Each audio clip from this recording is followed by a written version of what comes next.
Hello everyone, and welcome to another Anubex live session, this time on migrating complex core business systems. My name is Raluca Petrescu. I am a digital marketer here at Anubex, and I will briefly introduce our guests. So today we have Walter Sweat, the CTO of Astadia, who has kindly accepted to moderate this session. Thank you so much for being with us today, Walter. Hey. I would also like to welcome Christophe Boulanger, lead IT project manager at Foyer Insurance in Luxembourg. Thank you very much for joining us, Christophe. My pleasure. Last but not least, we have Louis Heymans, the CEO of Anubex, who will be joining the discussion and share some insights on the legacy application modernization process. Thanks, Raluca.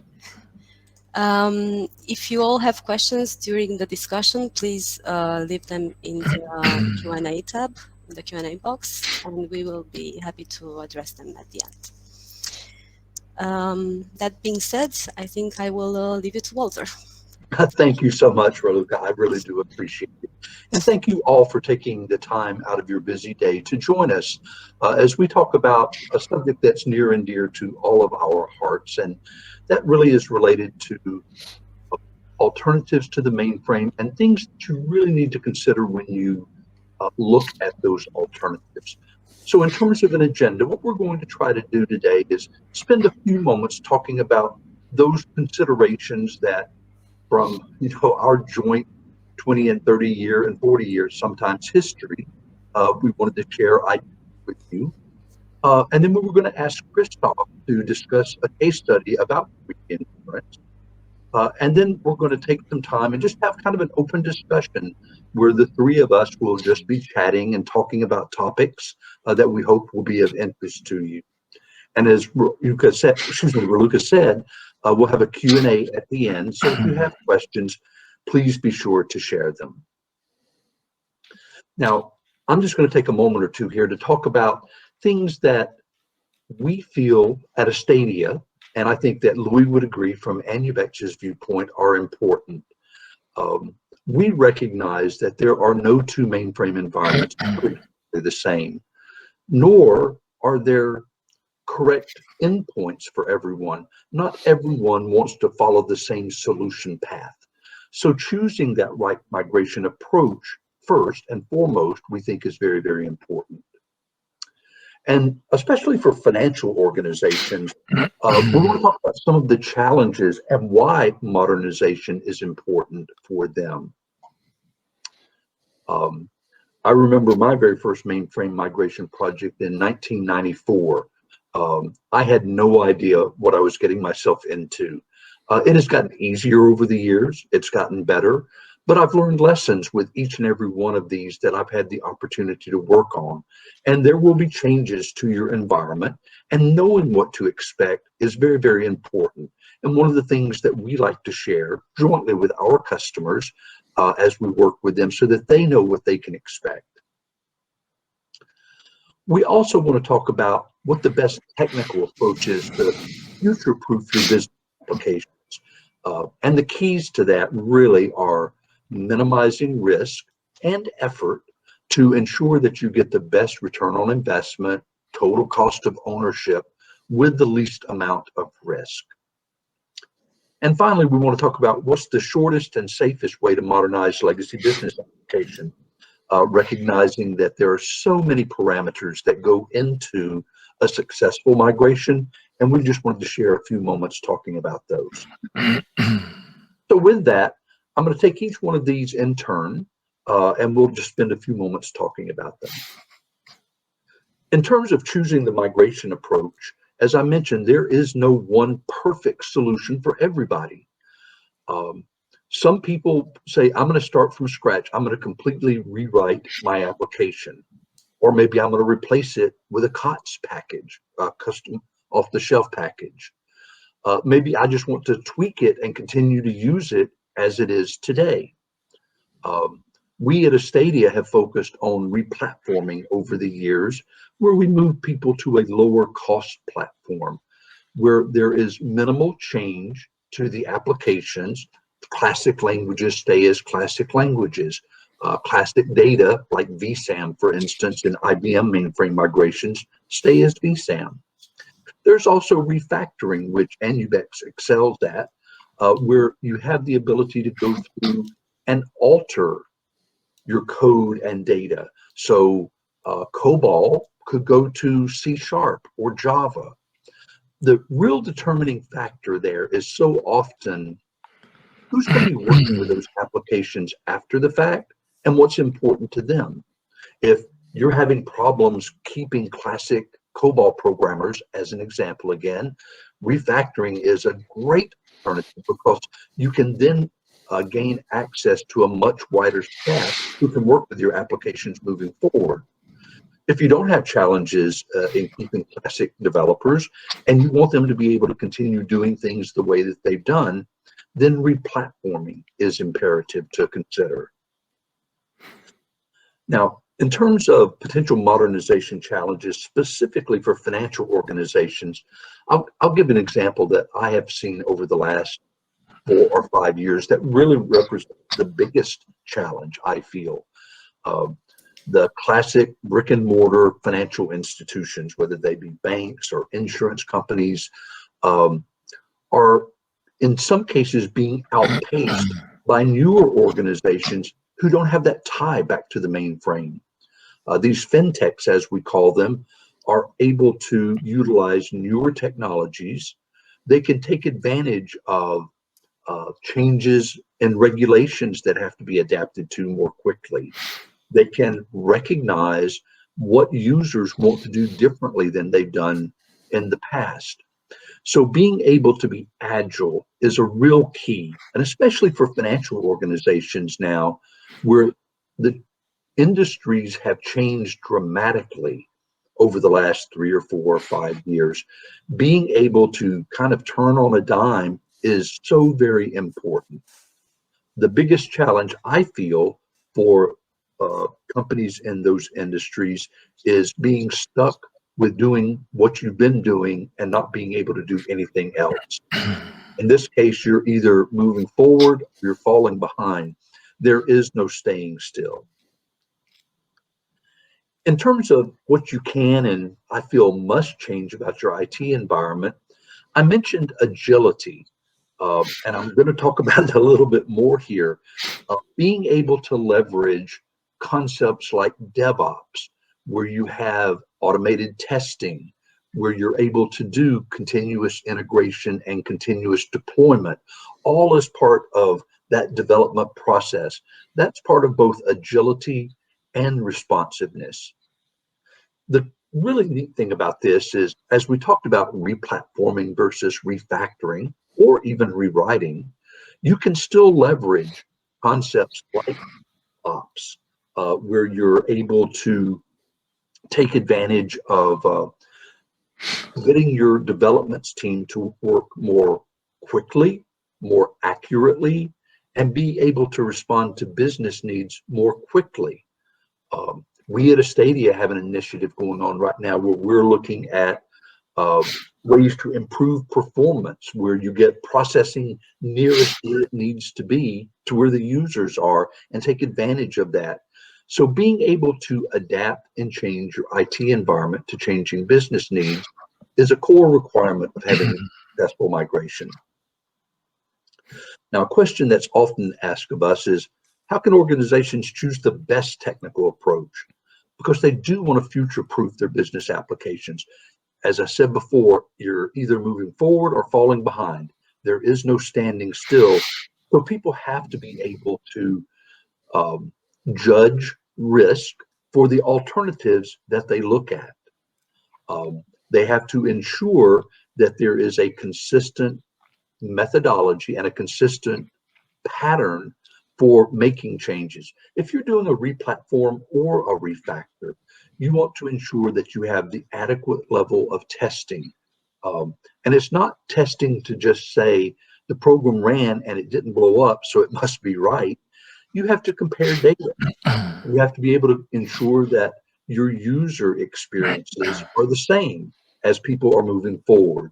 It's critical to be able to minimize that risk by ensuring that on day one, your users can use the system with the same flexibility and responsiveness that they are using today in their mainframe environment.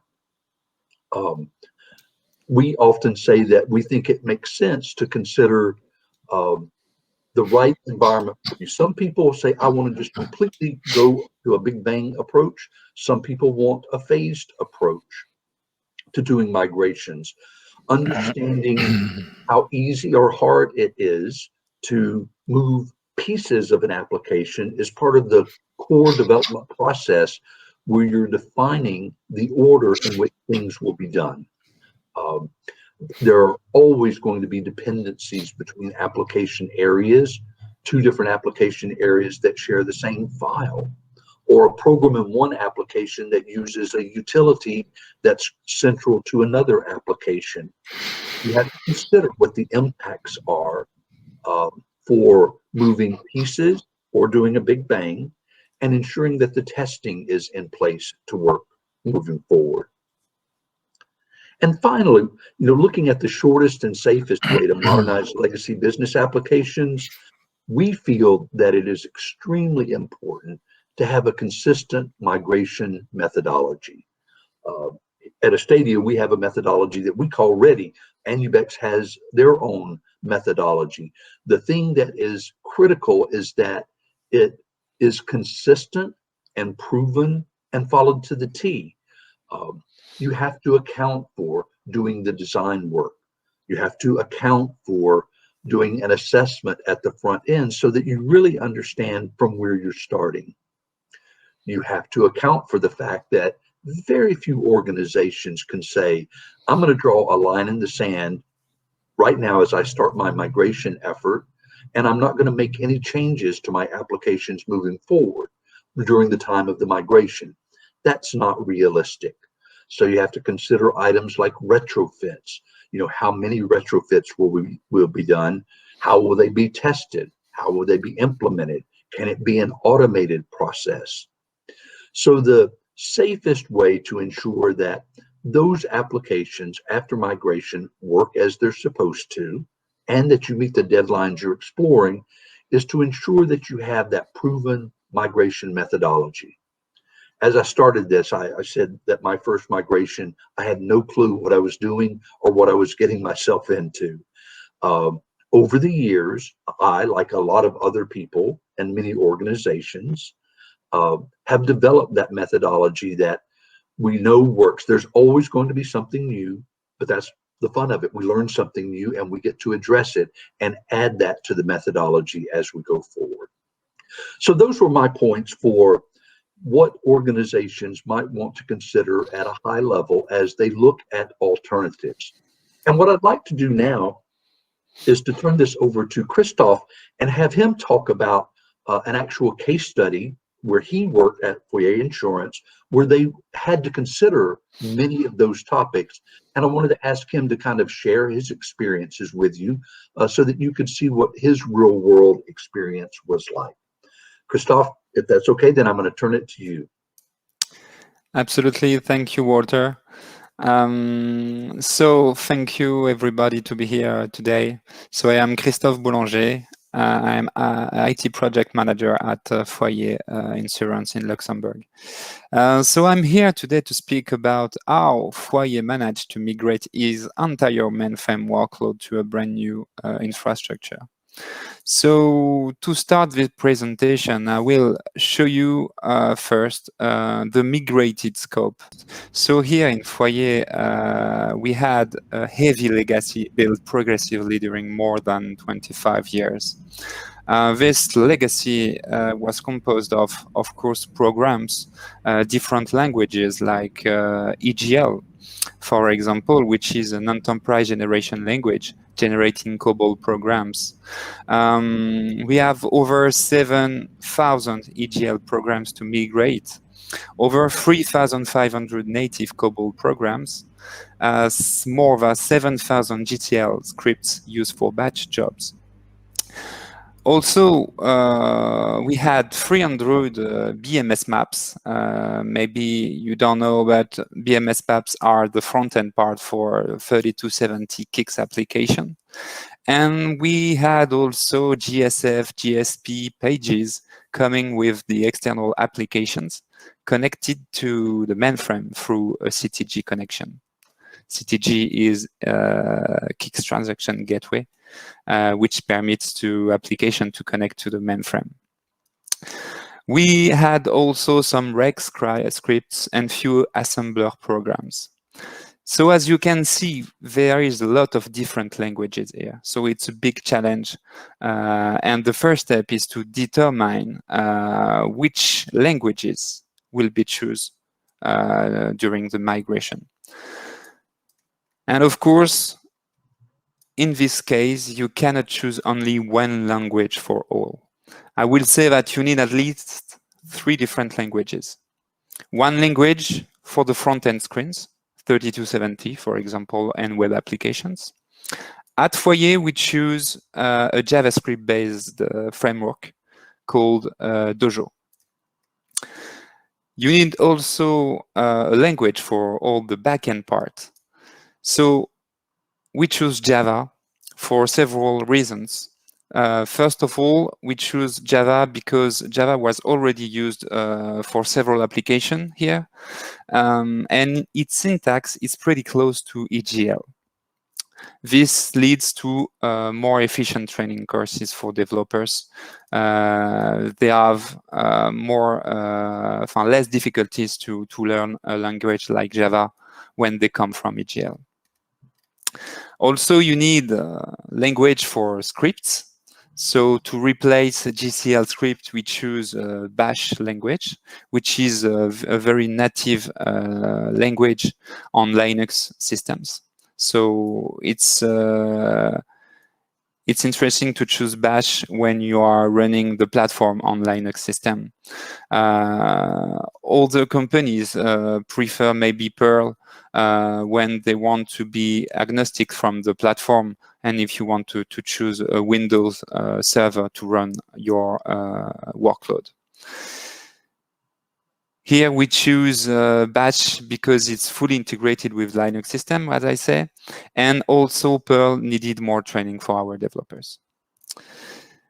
So once you choose languages for your migration, you have to be preoccupied also by your data. Here in Foyer, we have different data objects like the database, of course, the IBM DB2 ZOS database.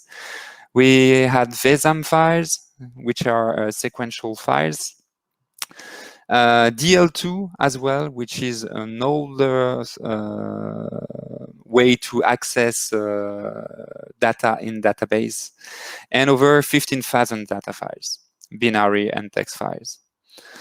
So we get also to choose a strategy for migrate all the security components like Rakef, which is a tool managing user access and roles. You can manage database access, file access for all the users connected to the platform. And with a mainframe, you have also middleware components like messaging components. We choose to migrate IBM MQ series from ZOS to MQ series for Linux. And of course, some third-party tools like monitoring components, scheduling tools, database tools. As you see, there is a lot of components to migrate. So when you start a project like migrating a mainframe, it's not just a mainframe to migrate, but it's more than migrate an entire ecosystem. So it's very important to be well prepared and to choose partners. With this partner, you can have a real discussion based on the experience and to choose the best solution for your project. And so the target architecture has to be relevant, fast, and stable. As you will see after, it's very important to keep performance on this kind of platform because a mainframe is very fast, stable, and so you have to generate the same performance on your target platform. So Walter, maybe you can pass to the next slide, please. Yeah. So now I will just speak about the roadmap. So this project started on February 2018 and ended with a go live on October 2020.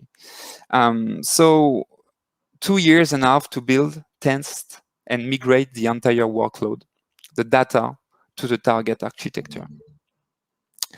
These 2.5 years have been split into 3 major parts. The first one is a pre-migration assessment. I will detail this just after. So during 6 months, you're retrieving some information on the platform. You establish a plan, of course, and we decided also to build a proof of concept. Next, we call the phase the migration phase, which we will see is split into 5 big cycles. We will discuss more deeply of this phase just after or so. And finally, after a short code freeze, you go live. Like Walter said, some people choose a big bang. It was our choice. Some other people choose maybe a progressive approach with a migration step by step. So at Foyer, we choose to do a big bang. This means that in a weekend, you switch all your entire workload to the new platform. So I will enter more deeply into these phases. So maybe Walter, please pass to the next slide. Thank you very much.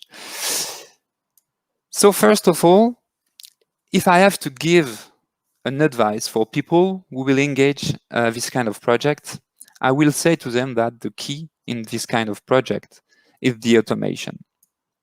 Because you cannot migrate a big workload like that without automation. You always need to test, retest again and again and again and again. Because the first goal in this kind of project is to deliver application having the same functionalities, of course, but notably without any regressions. So testing in this kind of project, it's notably to test and retest and to ensure that you doesn't have any regression. Of course, you will try to improve a lot of things. The continuous delivery, at Foyer, it was very important to fusion pipelines for delivering applications. We did some code cleaning. We removed some obsolete technologies as well. So you will have a lot of quick win to do during this project as well, but you have to keep in mind that your main goal is to not delivering any regressions for your users. With Anubex, we used a migration methodology based on 5 phases. It's what you see on the screen. The phase 0 consists in retrieving all the needed informations, technical information. You have to establish roles and responsibilities. You have to form your team as well and establish the project plan. At Foyer, we decided to build as well a proof of concept first to ensure that all these technologies could be migrated into a fresh new Linux platform and to check with an application that everything is working properly. Each components are communicating well each other. And so during 6 months with Anubex and partners, we build this platform running the demo application using a little bit of all of these technologies. This permits us to be sure that this project was reliable and possible.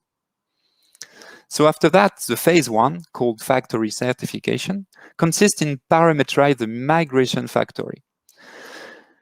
The migration factory is very central and very important because it's a tool migrating all the code, so EGL, COBOL, GSF, GCL, toward the target language, because there are several languages. And you do the same also for the data, because you have data in a database, you have WSAM files, you have flat files. They are in a specific encoding, EBCD, IC encoding for mainframe, and you have to put them in a Linux platform with UTF-8 or Latin 9 encoding. So you have a big challenge as well to use tools to migrate, to convert this data to the new platform. So in this phase, you have to define your target data model. And it's very important to choose the right solution, the most efficient solution, and maybe sometimes the easiest solution. At the end of this phase, the entire workload, programs, and data have been converted, and 100% of the code, of the converted code, is compilable. It's very important to know that at this phase. So this means then you can enter into the next phase and starting automating testing. This phase, the phase 2, is called factory exit. And you have to check first that the data migration is reliable, because you will do a lot of tests. You will test your applications. And so you have to be sure first that the data migration is correct and your data is reliable. We use for that a tool called Data Match, which is a fantastic tool permitting to check tables, columns, byte by byte, and check if the data is properly migrated from the reference system to the target system. This tool proposes graphical reports, is highlighting differences, so it permits to investigate and find quickly the root cause when a difference appears. This permits us to save a lot of time, because if you are able to check if an issue during testing provides from the data migration or not, it's very important. This saves a lot of time during the project. So in other words, you can easily uncorrelate data issues from program issues. So as I said, automation is the key to succeed in this kind of project. During the testing, of course, the tools provided by partners allowed us to automatize testing for example, all our 3070 applications. The tool called TestMatch provides a recorder allowing to record user sessions directly on the mainframe and to replay these sessions to the target platform. So for us, after having recording around maybe 100 end user scenarios live on the mainframe, we will be able to replay them to our target platform and start to check results. With those tools, it's very easy to detect errors because the tool offers a graphical UI highlighting pixel by pixel all the difference between both systems. So first, you can see graphically the difference between the 3270 screen of the mainframe and your new 3270 screen, which is now a web application, but keeping the same design as before. And for the end user, it's very important, the design doesn't change. So it looks like before, and the user is not confused when he starts to use the new application for the first time. He can keep his keyboard shortcuts, habits, and so he can navigate through the application as usual. It's very important in this kind of project to not change end users' habits. So you can imagine that how much this kind of tool is important to guarantee the reliability of the new system. And the pattern used here is, like you see on the left, convert, test, tune. This means that when you detect an error during your test, you never fix the generated code. You fix the conversion tool, the factory. So this is essential, it's very important. Because during this project at Foyer, the mainframe code is evolving a lot. So during 2 years, developer continue to code EGL, COBOL, and continue to write new functionalities for the business. So this methodology permits you to continue your test on a code drop, a specific lot of code, and developers can continue to write functionalities for their applications. So this means that you will have several code drops during your project, containing each time a lot of modification made by developers. But by fixing the factory directly, you can apply directly to the new code drop all the fixes made during the last cycles. So during several months, we measure the global quality on a limited scope first, until reaching the expected quality level to pass to the next phase.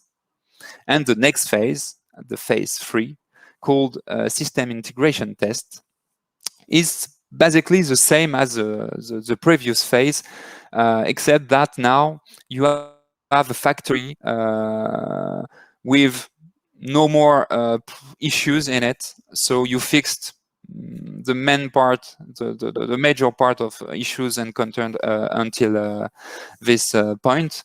And so you can start and can introduce a bigger scope to your application. You can introduce performance metrics as well, and you can start to connect the external application to your platform. So during this phase, we replayed a lot of scenarios until reaching the expecting quality level. In this phase, we start also batch testing. This is a big part as well during this project. And so we introduced some parallel runs and compare the outputs of our original system and our new system. And for this as well, automation is very important. You need specific tools. It's necessary because you have to compare different outputs and coding. So you have to compare files, DB update, logs, and these tools has to be able to compare files having two different encoding. So EBCDIC for mainframe, UTF-8 or Latin9, as I said, for the Linux platform. So it's very important to use specific tools and very reliable tools to do that. And once the day where you have the best quality, you can share your platform with the end users. So at Foyer, it was very important to not take a lot of time with end users. And so we choose to share our new platform with the business a few weeks before the go live, and to run during several weeks a lot of tests with them, just to be sure that all the functionalities were okay, and we tune the platform to respect performance expectation as well. Once the platform is validated, we can freeze the code during 1 month, 1 month and a half, depends the size of the workload. We convert the programs for the last time, and we deploy this new generated code to the target platform, and we can go live.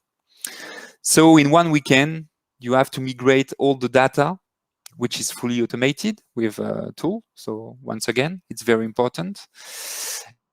And we followed as well a kind of roadmap spreadsheet containing all steps needed to achieve the complete switch between the mainframe platform to the new platform. So because of course you have a different connection to switch towards the new platform. Some applications have to be redeployed with the new configuration because URL, DNS, host have been changed between the old platform and the new platform. And so to be sure to not fail during this weekend, we choose to do a rehearsal 2 weeks before in order to guarantee the reliability of all the procedures, which have to be widely automated as well to decrease error, and to be sure that the roadmap is correct and we will have a nice weekend. the real weekend where go live. And so after that, end user can connect to the platform during the end of this weekend and start to play with the application in production with the new platform.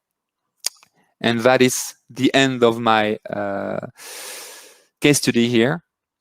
And so I will let Walter, maybe, or Louis, if you have something to add here in this case. Yeah, sorry, I was on mute. Yeah, the only thing that I can add is that yeah, this weekend of going live was pretty well under control. No major issues were detected or encountered.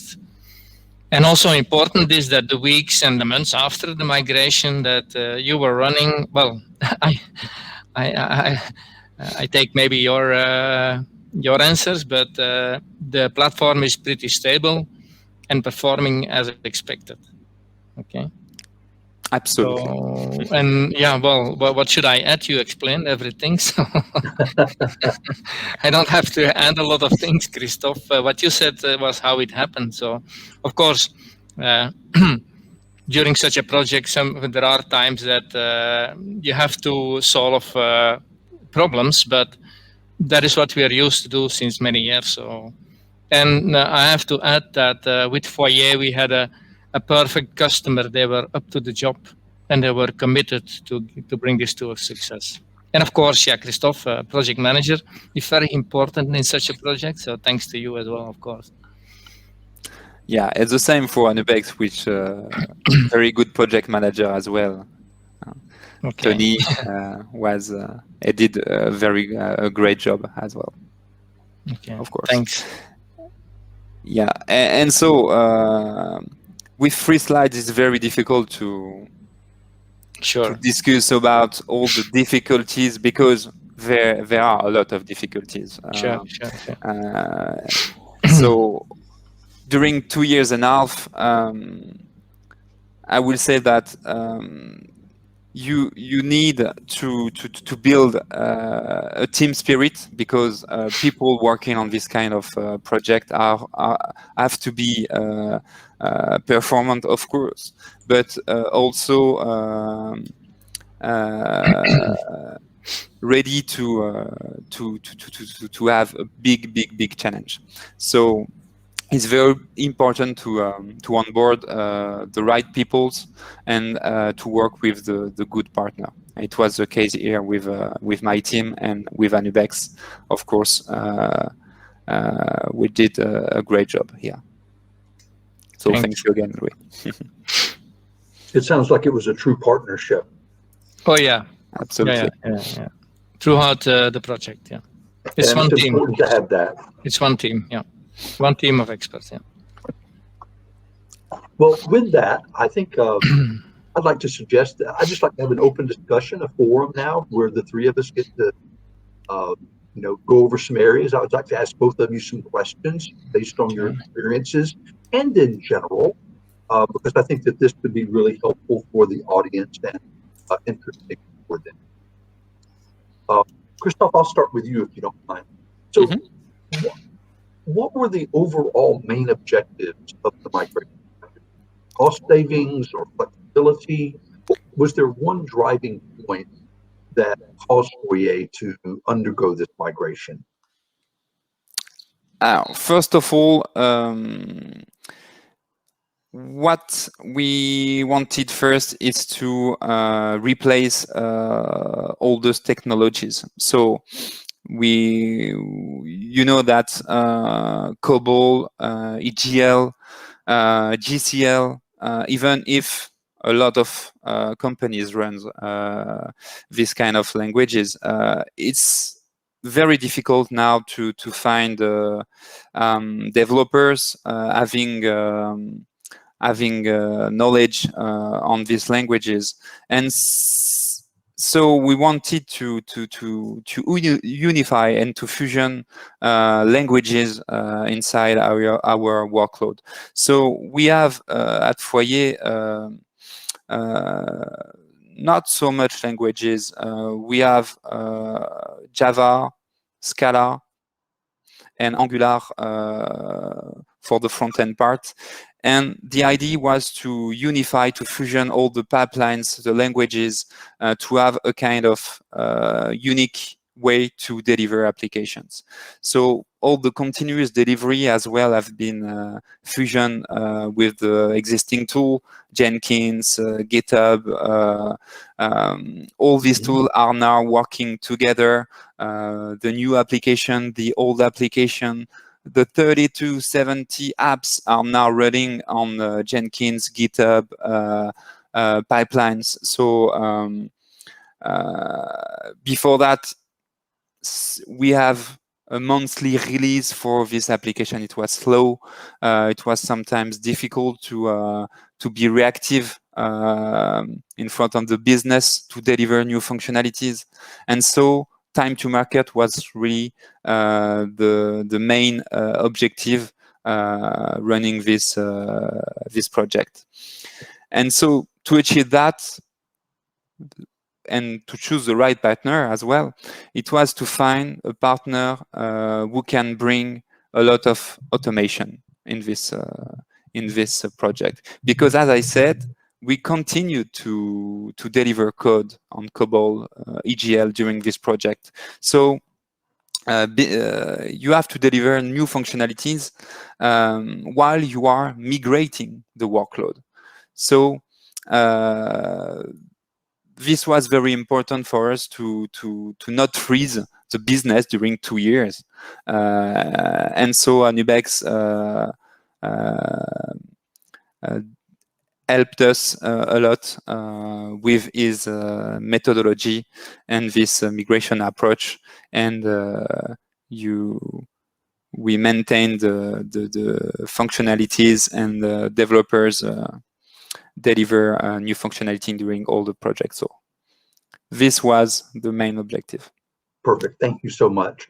And for the attendees, for those, I would think that just hearing again, even though you've already said it, you know, in terms of the migrated system, its stability compared to the mainframe and its performance compared to the mainframe, I have to think that for those people in the audience who are considering mainframe alternatives, it's always reassuring to hear how well a migrated system works. Could you talk just for a second about stability and performance in comparison? For the stability, I will say that we had no downtime since the go live. So we haven't any problems with the stability right now. And so for the performance, the global performance, you have most of time better performance for several reasons. First of all, it's because you clean a lot your code. Right. So the code is cleaned. You remove a lot of things were not necessary code in it, and so you take as well a kind of how can I say that,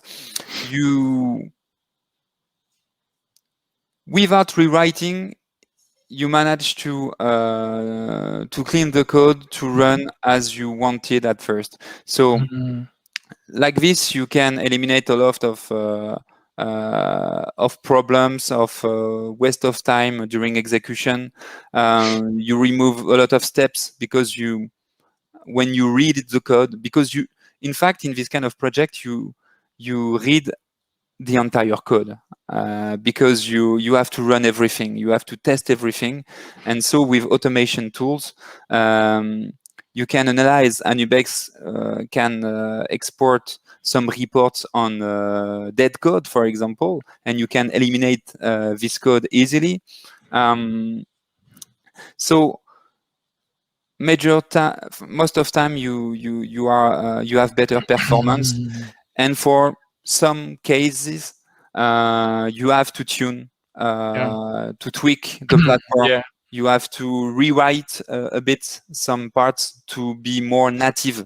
For example, for VESAM access, which is now a table in a DB2 database. When you have COBOL programs reading line by line a VESAM, it's very fast on a mainframe.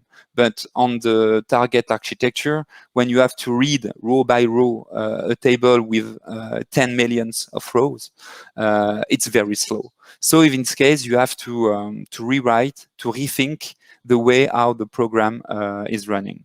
So with some efforts, you can manage to have the same performance or even better, but you need to tweak a bit. Yeah, that is what I wanted to add. In fact, performance tuning is always part of every migration project, especially if you go like from VSAM to a relational database by definition. And on top of that, you have a network topology between. By definition, you lose performance compared to the mainframe. Now, the good thing is that you need experts to tune. And that is what we have to do in every migration project. It's just part in one of the phases of the project to tune until you have the performance or the better performance compared to the mainframe. That's always what happens. Okay. That absolutely makes sense. There are no migration projects where you can say, well, we put it to a relational database, whatever. Suppose you have hierarchical or network databases, you lose always some performance, and you have the network in between. So tuning is needed. You just need the right people to do the tuning. So then you get there. That absolutely makes sense. Thank you. Louis, I'd like to ask you another question. I know in this case, Foyer had really made a decision, I think, on their own about replatforming versus refactoring. But in general, what are the considerations that you need to consider when you're talking to potential customers about the advantages of one versus the other? Well, then maybe you're talking about replatforming against compared to refactoring. Yes. Yeah. So in many cases, or in several cases, customers already made up their mind before they speak to us. So then hopefully you get some time to to discuss the underlying arguments why they want to do a replatforming or why they want to do a refactoring.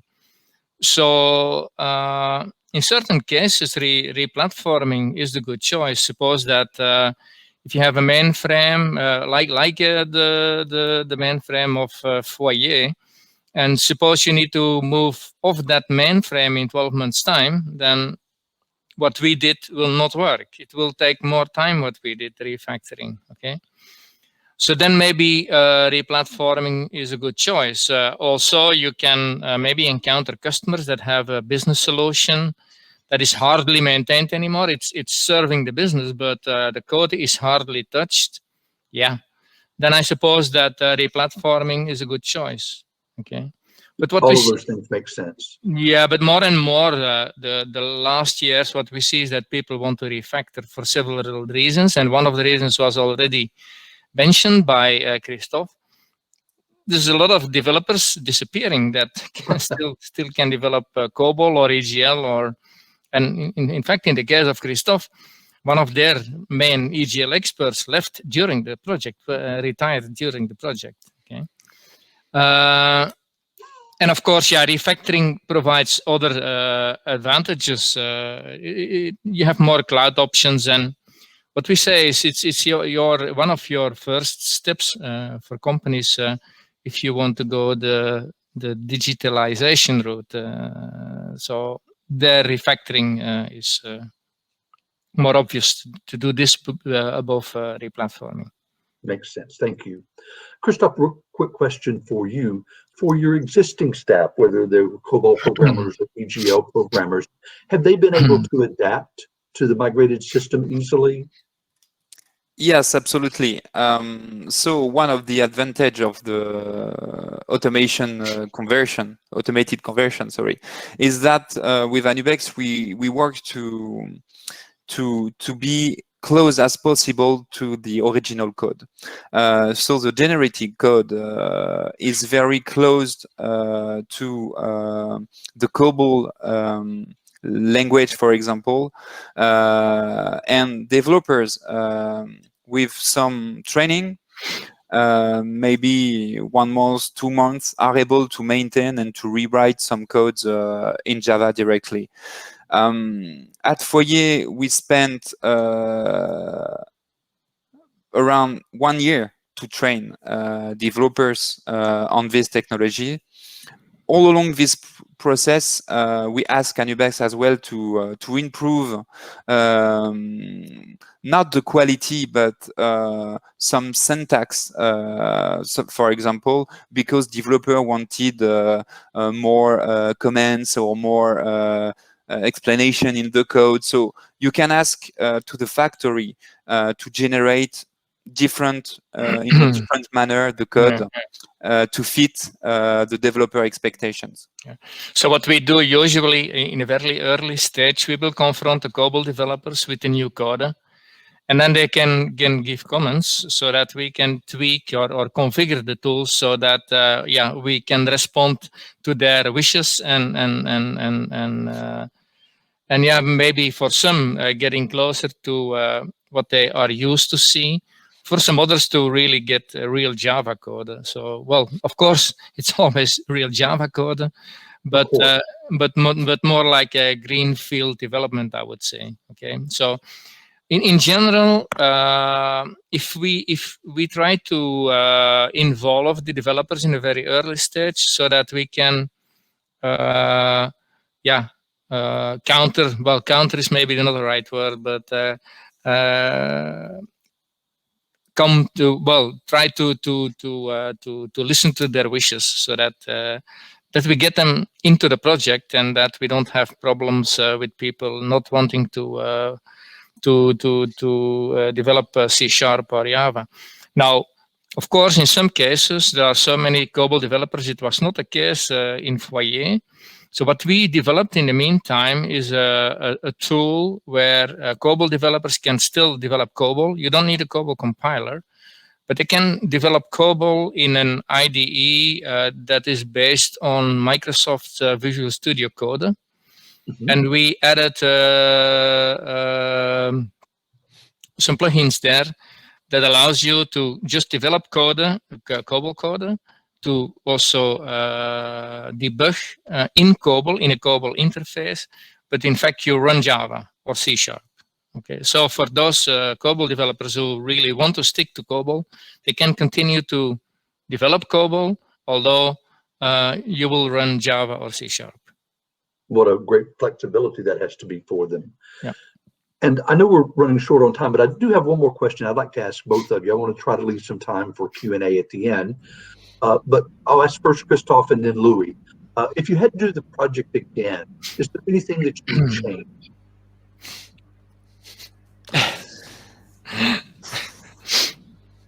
It's a difficult question. It is. I think the result is very good, really. If we could change something, I will say that maybe, I don't know. Maybe Louis, you can start to answer. Well, I have the same problem. If I would do the same project again, I would try to change the fact that we are hit by this COVID-19, but the problem is I cannot change that. For the rest, just some details. That's a great answer, actually. I think that there was a methodology in place to follow. And I mentioned early on, I think it is so critical to have a consistent methodology that you use so that you get, and it sure sounds like in this case, that is what happened. Well, I think if it's okay, I'm going to stop with the questions here. I'm going to open this back up. I'm going to quit sharing so that we can see if there are any questions from the attendee. Thank you both for taking the time to talk. Thank you, Walter. Thank you. Questions? Okay. There are some questions, and we can start with, so the first one was related to IDMS database migrations to DB2. Someone was asking, do we have slides on? Yes, we have slides, and of course they will be a bit different from what we would show in a case where you migrate DB2 and COBOL and Kix to a Java platform. But yeah, we have slides where we can show how you migrate IDMS to DB2 on a mainframe. Okay, we can follow up. I cannot show them like right away, but yes, we can provide these slides. Yes. Another question is, who developed the migration factory? That was Anubex. Yeah. Specifically the COBOL to Java converter. And if you need to have a sandbox on the mainframe for this type of automated testing? Well, it depends. In the case of Foyer, what we did is we installed, or they installed, a ZDNT IBM system on a Linux platform, I suppose, Christoph. I can't remember exactly. So that you can separate from your production mainframe, play around with testing and preparing test scenarios and so on. So, but it's handy to have the sandbox on the mainframe. If you don't have it, then it's more complicated, I would say. How big was the team that worked on the conversion? There are two sides there. You have the client side. Christophe can speak for Foyer. From our side, we had two other technology vendors involved. Synchrony from the US. They took care of the EGL front end. We had Exact, which is a Danish company. They took care of the EGL backend, in fact. And we did we combined everything. And mainly the COBOL Kix and DB2 and VSAM and JCL and so on. I think from our side, you have to count at the maximum, at certain moments, 10 people. At the vendor side, at the Foyer side, I leave this to Christophe. I think we lost you at some point. The question was how many people were involved in the project, in the team. Yes, sorry, I was disconnected some minutes. The core team, we were in fact around 10 people in the core teams, and notably 4 people dedicated to the test. So we had some different profiles, like DevOps profiles, systems, more business analysts, developers. So a mix of different profiles to lead on this project. And of course, I will say that it's the entire enterprise which is involved in this kind of project, because you are changing a very central platform used by everyone, and it was my biggest surprise in this project to see how much a mainframe at Foyer was so central in the enterprise. Mm-hmm. Unfortunately, we only have 1 minute, but I will try to squeeze some. On the testing automation, how much testing was done through automation, and which areas needed manual tests? I believe practically everything was done, tested by tools. Of course, I'm not talking about the user acceptance testing here, but everything before user acceptance testing, Christophe, was, I think, entirely done with tools and with a few people. Notably for the 3270 application, it was 100% automated. All the backend part as well, I didn't speak about that before, but you can absolutely automate everything, absolutely everything. Except, of course, UAT, who you have to test with real users and to check with them that the application reacts as expected. And I think this can be the last question. Did you encounter any issues testing the migrated code, and what percentage of effort was the testing in the overall project?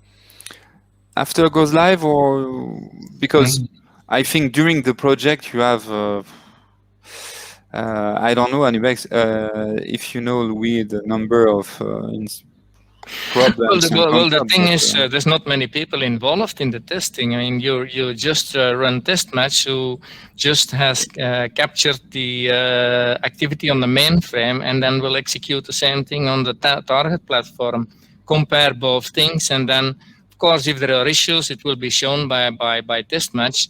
And then, of course, or we have to revisit the tools, the migration tools, to maybe tweak something there. Or there can be another source for the problem, but the testing in itself, the running of the testing is fairly automated, practically, well, not 100%, but highly automated. I will add that if you doesn't have any automation tools for that, you will need approximately 20 or 30 people full time to do the same thing. Yeah. It's it's very difficult to hold this. It's a big team. It's a big team. Like you said, 20, 30 people compared to maybe now, I don't know, 3 people? Yeah, 3 people, it's enough, of course. Yeah. And that includes both batch and online. So. Yeah, absolutely. Yeah. I'm sure there are many other things to discuss, but I think that the time is up.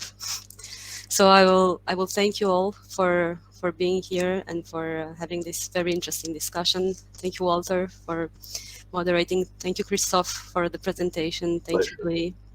Thank you. I think this was all, and I hope I'll see you next time. Okay. Thank you all. Have a good day. Bye-bye. Bye.